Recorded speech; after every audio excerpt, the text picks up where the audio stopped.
76वां गणतंत्र दिवस हमारा पूरा देश मना रहा है और राजकीय संस्कृत महाविद्यालय भी यह दिवस बहुत धूमधाम से मना रहा है।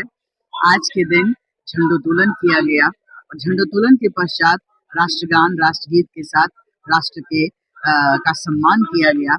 उसके बाद हमारे महाविद्यालय के छात्र छात्राओं ने भाषण दिया, समूह गीत की प्रस्तुति की और एनसीसी के स्टूडेंट्स ने बहुत ही अच्छा कार्य किया। उन्होंने परेड किया और पहली बार हमारे महाविद्यालय में एनसीसी का यूनिट खुला है और आज हमारे एनसीसी के छात्र जो हैं सो अपनी प्रतिभा का उन्होंने अपना प्रदर्शन किया।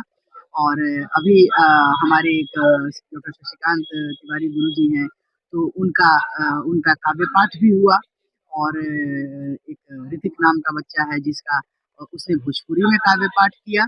तो इस तरह से छात्र छात्राओं के विभिन्न पहलुओं को, विभिन्न उनके रूपों को हम लोगों को आज देखने को मिला।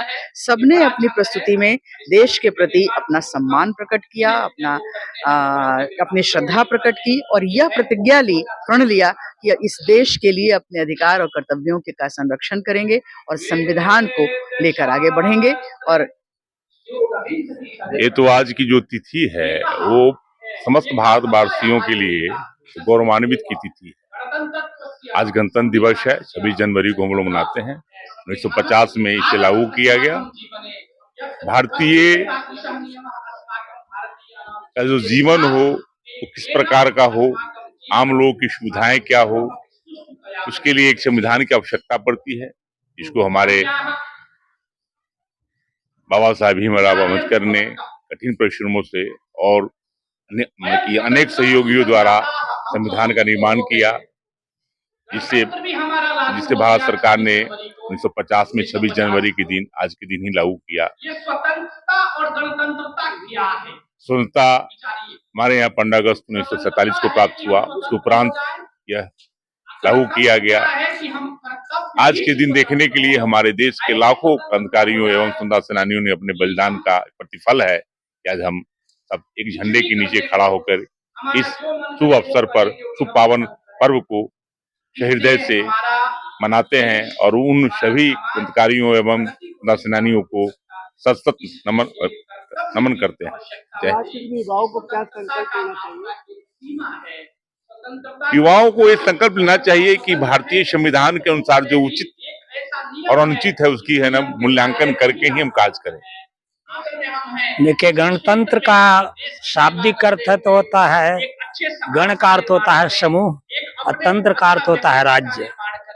तो समूह का राज्य ही गणतंत्र होता है। ऐसे इसको संविधान दिवस कहते हैं। संविधान का अर्थ होता है समान विधान, माने भारत के नागरिकों के लिए यह जो विधान होगा वो समान रूप से लागू होगा।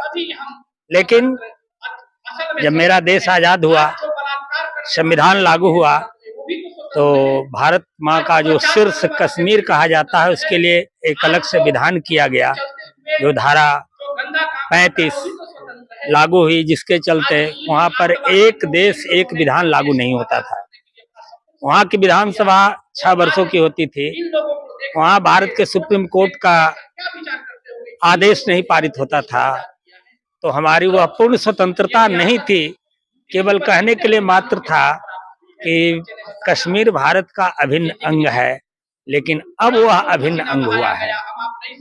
तो संविधान का अर्थ होता है समान विधान, माने भारत के नागरिकों पर यह जो विधान है समान रूप से लागू होगा।